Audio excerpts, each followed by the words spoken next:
نحمده ونصلي ونسلم على رسوله الكريم اما بعد قال الله تبارك وتعالى وعلمك ما لم تكن تعلم وكان فضل الله عليك عظيما عن عمر بن الخطاب رضي الله تعالى عنه قال قال رسول الله صلى الله عليه وسلم في حديث طويل وفي آخره قال انما شفاء العي السؤال رواه الامام الهمام ابو داود في سننه صدق الله العظيم وبلغنا رسوله النبي الامي الكريم ونحن على ذلك لمن الشاهدين والشاكرين والحمد لله رب العالمين۔ معزز دوستو،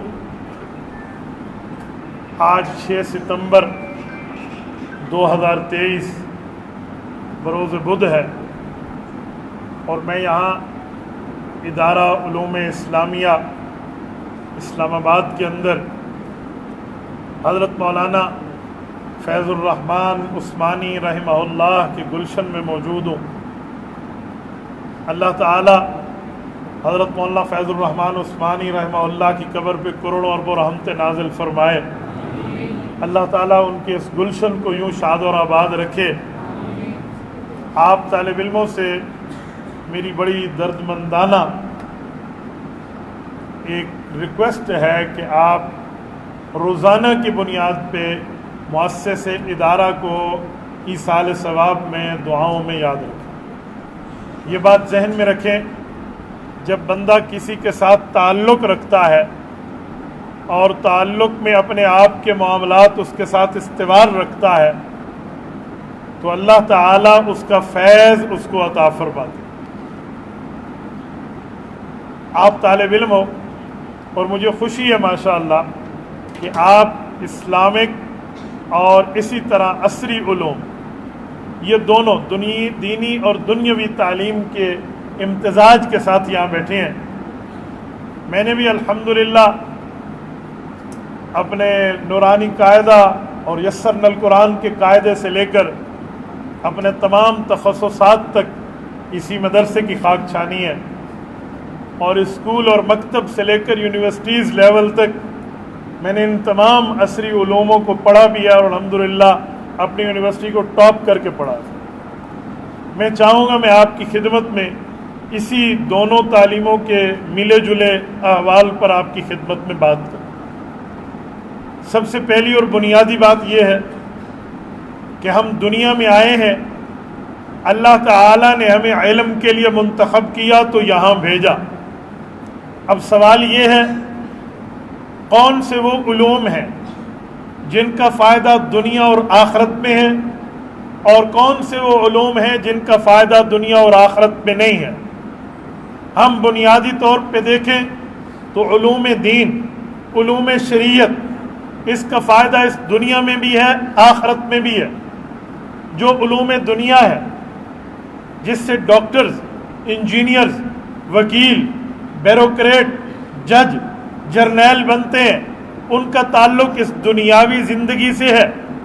میرے دوستو، یہ بات ذہن میں رکھنا، جتنا عرصہ ہم نے اس دنیا میں رہنا ہے اتنی محنت ان علوم پہ کریں جو آپ کو دنیا میں فائدہ دے، اور جتنا عرصہ ہم نے آخرت میں گزارنا ہے اتنا آپ کی محنت کے میدان کا معاملہ ان علوم پہ ہو کہ جتنا آخرت کا زمانہ ہم میں ہے۔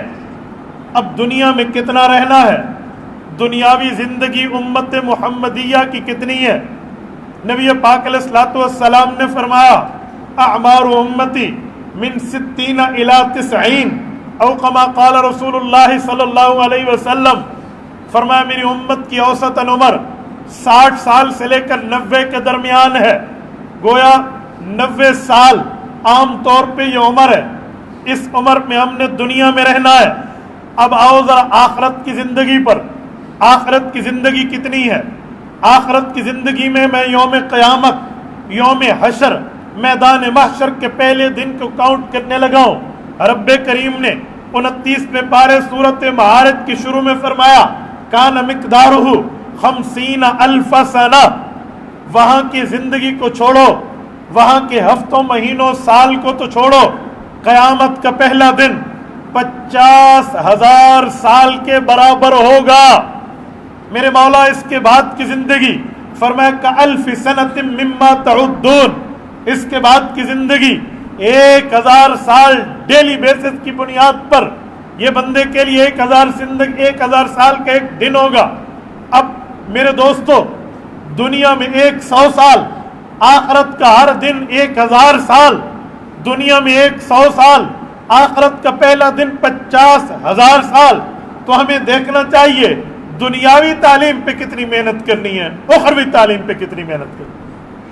میں کالج یونیورسٹیز کے تعلیم کو ڈی ویلیو نہیں کر رہا، میں نے پڑھا ہے، پڑھنا چاہیے، لیکن میں کمپٹیشن میں علوم دین، علوم رسول اللہ، قرآن اور سنت کی وجہ ترجیح بیان کر۔ میں نے الحمدللہ یونیورسٹی پڑھی ہے، کالج پڑھا ہے، ایک دن اسٹیک نہیں ہوا، ایک پیریڈ میں اسٹیک نہیں ہوا۔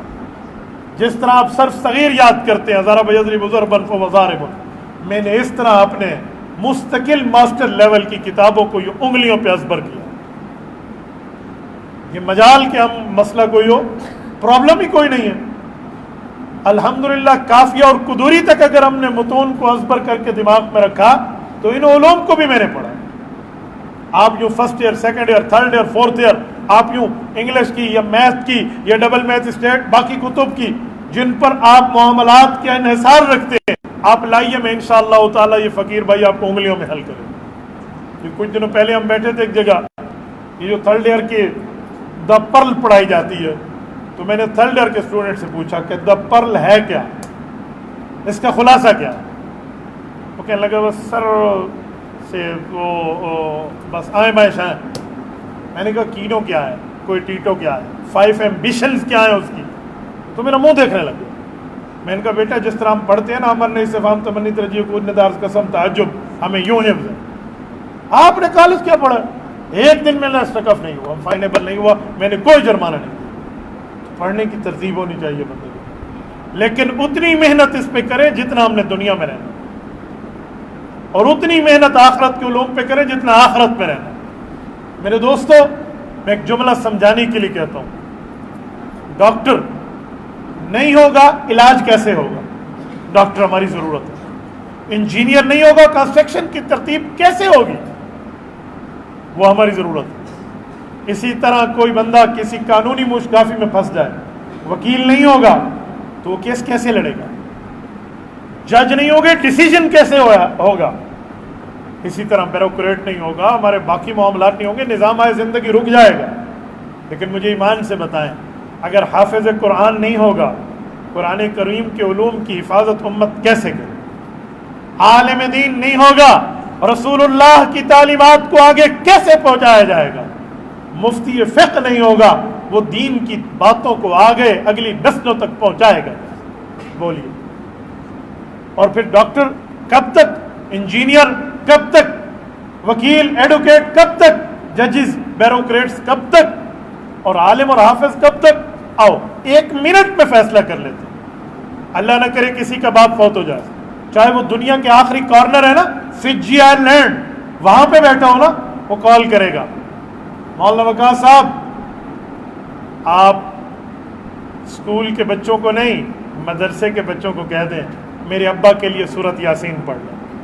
اب کہو نا اسکول کے بچوں کو میتھ پڑھیں، اب کہو فزکس پڑھیں، اب کہو نا کیمسٹری میں جابر ابن حیان فادر آف کیمسٹری کے حالات کو پڑھیں، فادر آف میڈیکل بو علی سینا کو پڑھیں نا، اب کہو بیالوجی پڑھیں، اب کہو نا، آپ کیوں نہیں کہتے؟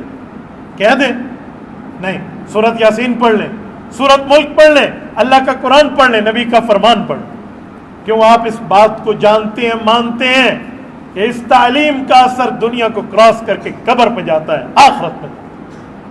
تو جب ہمارا ایمان ہے، ہمارا یقین ہے، اس پر ہماری جو ہے نا ترتیب ہے اعتبار کرنے کی، تو پھر ہم اتنی محنت اس پہ کریں جتنا وہاں رہنے، اتنی محنت اس پہ کریں جتنا یہاں رہنے۔ یہ میں صرف اس بنیاد پہ سمجھا رہا ہوں کہ آج کل جو ہمارا مولوی بھائی کالج کی جس کو ہوا لگتی ہے، پہلے وہ اس طرح کپڑے پہنتا تھا، پھر اس نے کف لانا، پہلے اس کی ٹخنوں سے اوپر شلوار تھی، پھر شلوار ٹخنوں سے نیچے جانی ہے، پہلے اس کی داڑھی سنت کے مطابق تھی، اب داڑھی نے اوپر جانا ہے. پہلے وہ سر پر ٹوپی اور پگڑی پہنتا تھا، اب اس نے وہ اتار دینی ہے. پہلے اس کے بال سنت کے مطابق تھے، اب یوں پف لگائے گا. کیوں؟ ہم نے آپ کو کالج میں اسکول کی تعلیم پڑھنے بھیجا ہے، یہودی اور عیسائی کی تہذیب پڑھنے نہیں بھیجا. ہم نے آپ کو ان کے کریکٹر کے لیے نہیں بھیجا. عجیب معاملہ ہے. مولوی تو کچھ سمجھنے کے لیے تیار ہی نہیں ہوتے، کوئی معاملہ ہی نہیں. ایسا نہیں ہے. عالم عالم ہے، عالم نبی کا وارث ہے، حافظ نبی کا قرآن کریم کے حفظ میں وارث ہے، قاری نبی کا قرآن کریم میں قرات میں وارث ہے. ان ورثاء کو دیکھو، ان معاملات کو دیکھو. تو میرے دوستو، آپ دونوں تعلیمیں پڑھیں، بہت اچھا، میں انکار نہیں کرتا ہوں. لیکن آپ ترجیح دیں گے تو اسلامی تعلیم کو دیں گے، ترجیح دیں گے اللہ کے قرآن کو دیں گے، رسول اللہ صلی اللہ علیہ وسلم کے فرمان کو دیں گے. اور میرے ساتھیوں میں ایک جملہ سمجھانے کے لیے کہنے لگا. ہمارے اسٹوڈنٹس، طلباء ہم سے ایک بات پوچھتے ہیں، ذہین ہم کیسے بنے، ٹیلنٹ ہم میں کیسے آئے، الفاظ یاد کرنے کا ذخیرہ، ووکیبلری ہماری کیسے اسٹرانگ ہو. تو میں ایک بات سمجھانے کے لیے کہتا ہوں، گناہوں کو چھوڑ دو، آپ کی ووکیبلری اسٹرانگ ہو جائے، آپ کا مائنڈ سیٹ تگڑا ہو جائے گا. کیوں؟ یہ ہمیں ہمارے اکابر نے سمجھایا ہے. حضرت امام محمد ابن ادریس الشافعی رحمہ اللہ المتوفی 204 ہجری، اپنے استاد امام اعظم ابو حنیفہ رحمہ اللہ کے مایہ ناز شاگرد امام وکیع ابن جراح الحنفی رحمہ اللہ سے سوال کرتے ہیں، استاد مکرم ذہین ہونا چاہتا ہوں، میری ووکیبلری اسٹرانگ نہیں ہے، لوز ہے، میرا ذخیرہ الفاظ نہیں ہے، دماغ میں ذہانت نہیں ہے، ٹیلنٹ لانا چاہتا ہوں. تو انہوں نے فرمایا بیٹا آپ گناہوں کو چھوڑو، کیونکہ گناہ یہ اللہ کے نور میں باؤنڈری ڈال دیتے ہیں، دیوار بن جاتے ہیں، اور اللہ کا نور، اللہ کا علم کبھی گناہگار کے پاس نہیں آئے گا. شکوت الی وقی سوء حفظی فاوصانی الی ترک المعاصی فان العلم نور من الہی ونور اللہ لا یعطی لعاصی. گناہگار کو نہیں ملتا. تو میرے دوستو، گناہ چھوڑ دیں. اور جس ماحول میں آپ ماشاءاللہ دنیاوی تعلیم پڑھ رہے ہیں، یہاں گناہ کے مواقع بہت کم ہیں. اور جب ہم یونیورسٹیز میں جا کے بات کرتے ہیں تو وہاں بات کرنے کی گنجائش ہے. آپ نے بھاولپور یونیورسٹیز کی بات سن لی، وہ اس فیصلے میں تو کہتے ہیں جی فیک نیوز چلی تھی، لیکن وہ باقی صحافی ان کو کہتے ہیں ہمارے پاس 100 ویڈیوز موجود ہیں. ابھی وہ مسئلہ حل نہیں ہوا تھا، پشاور یونیورسٹی کا علیحدہ شروع ہو گیا. ابھی اس کو سنبھال رہے تھے، رحیم یار خان یونیورسٹی کا مسئلہ علیحدہ حل ہو گیا. ہمارے ڈیرہ غازی خان یونیورسٹی کا، غازی یونیورسٹی کا مسئلہ الگ نکلا. اور ابھی یہ اسی معاملات میں تھے کہ پرسوں کراچی کے ایک پرنسپل کی 100 ویڈیوز ہراسمنٹ کی آ گئی. تو وہاں تو ایک لائن ہے گناہوں کی. آپ ماشاءاللہ کہ اسلامی ادارے میں بیٹھے، یہاں سے پڑھنے والا اگر عالم ہوگا تو انشاءاللہ ڈاکٹر بھی ہوگا. اور یہی بات تو ہم انہیں کہتے ہیں جو کالج یونیورسٹی میں بیٹھنے والے ہیں. آپ ہمیں کہتے ہو آپ کیا پڑھا رہے ہو، مدرسے کیا کر رہے ہیں. آپ مجھے کہتے ہو مدرسے سے پڑھنے والا عالم ڈاکٹر ہو، تو میں کہتا ہوں یونیورسٹی سے پڑھنے والا ڈاکٹر حافظ بھی ہونا چاہیے. حافظ ہونا چاہیے، اللہ حافظ نہیں ہونا چاہیے. ایک حافظ ہوتا ہے، ایک اللہ حافظ ہوتا ہے، جانتے ہیں نا. تو حافظ بنائیں. کس زمانے کی بات ہے، ہمارے ایک ٹیچر ہوتے تھے، اللہ ان کو جزائے خیر عطا فرمائے. وہ زمانہ میرا اس زمانے میں تھا جب دین کے اتنے قریب نہیں تھے. تو گناہوں میں بندے کو اللہ معاف فرمائے، گانا سن لیا تو یاد ہو گیا، اور کلاس میں سر نے کہا جی سنا دیں تو سنا دیا. یہ ماحول ہوتے تھے. تو وہ ایک دن میرے پیچھے جمعہ پڑھنے تشریف لائے اور بڑے خوش ہوئے کہ ہمارے اسٹوڈنٹ ماشاءاللہ مولوی بن گئے. تو آپ بھی کبھی کالج آ جائیں. تو میں چلا گیا. تو مجھے وہاں کہتے ہیں وجی وہ آپ جو سنایا کرتے تھے نا، وہ والا آپ ایک دفعہ تھوڑا سا سانگ تھوڑا سا گا دیں اپنے اسٹوڈنٹ سنانے کے. میں نے کہا سر ابھی گاتا ہوں. چھوٹی سی ایک میری بھی خواہش ہے، میں اپنے استاذ کے منہ سے چھٹا کلمہ سننا چاہتا ہوں. اب تو منہ پہ 12 بج گئے. استاذ مکرم مجھے آپ کا احترام ہے، استاذ مکرم مجھے آپ کا اکرام ہے، مجھے چھٹا کلمہ آپ سنا دیں، وہ سانگ میں گنگنا لوں گا. بسم اللہ، شروع فرمائیں آپ چھٹا کلمہ. بیٹا آپ کیا کہہ رہے ہیں؟ میں نے کہا سر جو آپ سن رہے ہیں، چلو چھٹا نہیں ہوا تو کوئی نہیں بات، آپ 5واں سنا دیں. یہ جب حال ہو اس وقت میں نے سنت رسول چہرے پہ رکھی ہوئی، آپ مجھے کہیں کہ سانگ گنگنا دیں. یہ اور بات ہے کہ مولوی خاموش ہے، ورنہ لوگ کیا سمجھتے ہیں، وہ کہتے ہیں نا ایک شعر ہے نا، ہمیں خاموش کہ برہم نہ ہو عالم کا مزاج، سامنے والا یہ سمجھ بیٹھا ہے کہ قوت گفتار و دستار نہیں ہے، ایسا نہیں ہے۔ تو میں کہتا ہوں اپنے اندر کمال پیدا کرو۔ ہمارے والد مکرم رحمہ اللہ فرماتے تھے کسب کمال کن کے عزیز جہاں شوی، وہ طاقت اپنے اندر لاؤ چاہے جس میدان میں ہو، وہ مہارت لاؤ کہ اس میدان میں تمہارے مقابلے کا ماہر نہ ہو۔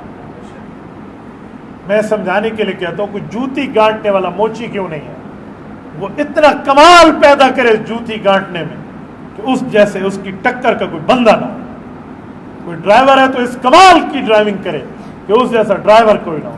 کوئی گاڑی کا کنڈکٹر ہے تو اس کمال کی کنڈکٹری کرے کہ اس کے مقابلے میں کا بندہ نہ ہو۔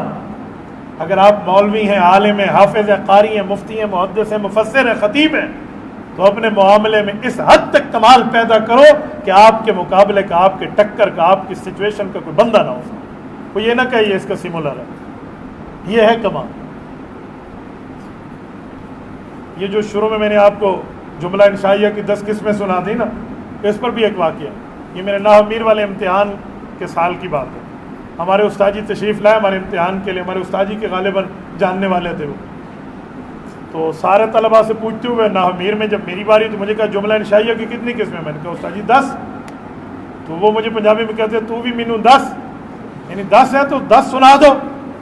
میں نے کہا جی ٹھیک ہے، امر نے استفہام تمنی ترجیح قول ندار قسم تعجب۔ مجھے کہتے تو تے 5 دسے نے، مینوں 10 5 بتائے ہیں، 10 بتائے۔ میں نے کہا سر میں نے 10 گنے ہیں، پھر گنو۔ میں نے کہا امر نے استفہام تمنی ترجیح قول ندار قسم تعجب۔ کہتے ہیں پھر ایسا ایسا سنا۔ میں نے کہا امر نہیں استفہام تمنی ترجیح قول ندا عرض قسم تعجب۔ اچھا ماشاء اللہ ماشاء اللہ۔ کیوں؟ ہمارے والد صاحب کا یہ جملہ مجھے یاد تھا کہ جو پڑھ رہے ہیں اس میں کمال آ سکتا ہے، تو اس میں گناہ چھوڑ دینا، آپ کی ذہانت تیز ہو جائے گی۔ کوئی آپ کو بادام کھانے کے لیے بوریاں لینے کی ضرورت نہیں ہے، کوئی اخروٹ لینے کے لیے کاٹن کی ضرورت نہیں ہے، کوئی آپ کو کانجو اور کوئی پستے اور کوئی یہ اورلم پرلم اس کے لوازمات لینے کی ضرورت نہیں ہے۔ تو اس پر آپ ذہین ہو جائیں گے انشاءاللہ۔ ایک گناہ چھوڑ دیں آپ کہنے میں گناہ بھی کروں گا، آنکھیں بھی گناہ میں، کان بھی گناہ میں، زبان بھی گناہ میں، باقی معاملات بھی گناہ میں، اور میں ذہین ہو جاؤں، بھول ہے بھول۔ کسی نہ کسی موقع پہ جا کے بندہ اٹک جائے گا۔ تو اس اپنے اندر احترام پیدا کریں اور گناہوں کو چھوڑیں، انشاءاللہ آپ ذہین ہو جائیں گے۔ ذہانت کے ایک آسان نسخہ بھی عرض کرتے جاؤں، جو چیز یاد کرنی ہو اسے 2 طریقے سے یاد کریں، ایک دیکھ کے پڑھیں، دوسرا اونچا پڑھیں۔ جب آپ دیکھ کے پڑھیں گے آپ کی آنکھوں میں حفظ ہوگا، اونچا پڑھیں گے آپ کے کان میں حفظ ہوگا۔ جب اٹک آئے گی آپ نے آنکھ بند کرنا ہے، سامنے ریل چل جائے گی۔ آپ دیکھیں نا حافظ کو جب اٹک آتی ہے تو آنکھیں بند کرتے، کیوں؟ چیٹنگ تھوڑی کر رہا ہے، نقل تھوڑی کر رہا ہے، اس کے سامنے وہ پوری کی پوری CCTV فوٹیج چل جاتا ہے کہ میں نے پڑھا کیا۔ تو آپ ایک دیکھ کے پڑھیں، ایک اونچا پڑھیں۔ آپ نے اگر ریوائزنگ میں 50 بار ایک لفظ کو دہرانا ہے تو میرا آپ کو مشورہ ہے 45 بار دیکھ کے پڑھیں، اونچا پڑھیں، 5 بار آپ آنکھیں بند کر لیں۔ ہمارے یہاں کیا ہے 2 دفعہ آنکھیں کھول کے 10 دفعہ آنکھیں بند کر کے، یہ ذہانت نہیں ہے۔ آپ انشاءاللہ ذہین ہو جائیں گے، پرابلم نہیں۔ اور شاید مجمع میں بیٹھا کوئی طالب علم ایک کو کہہ دے یار یہ بندہ تو اتنا ذہین نہیں ہے، ہمارے یہاں مدرسوں میں ایک لفظ چلتا ہے کند ذہن ہے یہ، یا اگر اس کی بھی مزید عزت کی فام نکالو تو کہتے ہیں یہ برکت کے لیے، ٹھیک ہے، ہاں، not for education just for وہ کیا کہتے ہیں پریزنٹیشن، صرف حاضری کے لیے، پڑھنے کے لیے نہیں ہے۔ تو میں سمجھانے کے لیے کہتا ہوں ایسا نہیں ہے۔ ماں کے پیٹ سے پیدا ہونے والے 2 قسمیں ہیں، یا عقل مند ہے یا پاگل ہے، کند ذہن درمیان میں نہیں ہے۔ یہ تیسری فارم آپ نے نکالی کہاں سے کہ کند ذہن ہے؟ کند ذہن نہیں ہے، یا وہ پاگل ہے اس پر نماز روزہ فرض نہیں ہے، اور یا وہ عقل مند ہے۔ تو آپ کہیں گے پھر اسے یاد کیوں نہیں ہوتا؟ تو اس کا آسان سا آنسر ہے، اسے اس لیے یاد نہیں ہوتا کہ 2 وجہیں اس کے ساتھ چلی ہیں، یا تو اس نے اپنی طاقت آزمائی نہیں ہے، یا دنیا نے اسے تانے دے دے کے بے بس بنا دیا۔ دنیا کہتی پاگل ہے، تجھے نہیں ہوتا، کن ذہن نہیں ہو، تیرا کم نہیں، تیرا کم نہیں۔ اس نے ایکسیپٹ کر لی ہیں وہ تانے اور بیچارہ کن ذہن ہو گیا ہے، اور یا اس نے اپنی طاقت آزمائی نہیں۔ یہ کوئی بات ہے یار؟ مصنف کتاب جتنا عقل اپنی ماں کے پیٹ سے لے کے آیا تھا، میں بھی اتنا عقل اپنی ماں کی پیٹ سے لے کے آیا۔ یہ کوئی بات ہے اس کے پاس 5 کلو میرے پاس 1 کلو ہے؟ ایسا نہیں ہے۔ ما جعل اللہ لرجل من قلبین فی جوفی، تفسیر پڑھیں اس کی امام رازی رحمۃ اللہ علیہ۔ ہر بندہ ایک جیسی چیز لے کے آتا ہے،